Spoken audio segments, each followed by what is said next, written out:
आज नको म्हणण्याचा हक्क प्रेमात असतो का?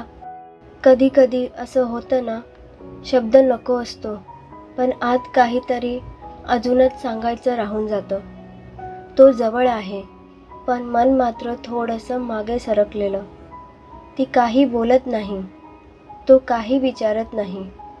फक्त एक छोटंसं अंतर तयार होतं. दिसत नाही, पण जाणवतं. बहुतेक आज नको हे नकार नसून काहीतरी सांभाळायचं असतं. तो समजून घेतो असं वाटतं, पण पुन्हा तोच प्रश्न. ती समजावते, पुन्हा शांत होते, आणि नको हळूहळू अपराधी वाटायला लागतं. खरं तर आज नको म्हणजे प्रेम कमी झालंय असं नाही. कधी थकवा असतो, कधी मन भरलेलं असतं, कधी फक्त स्वतःशी थोडासा वेळ हवा असतो. इथे कोणी चुकत नाही. त्याला जवळीक हवी असते, तिला थोडी मोकळीक. दोन्हीही गरजा खरीच असतात.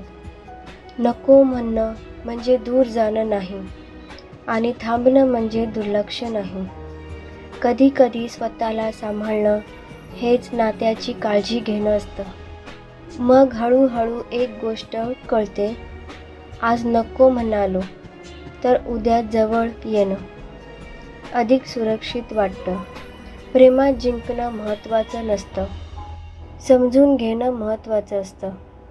कारण परवानगी असलेली जवळीक जास्त खोल असते. प्रेमात आज नको म्हणण्याचा हक्क नातं वाचवतो, नातं तोडत नाही. हे शब्द मनाला लागले असतील तर सेव्ह कर. कधी आज नको म्हणण्याची गरज वाटली असेल तर कमेंटमध्ये सांगा. तुम्ही एकटे नाही.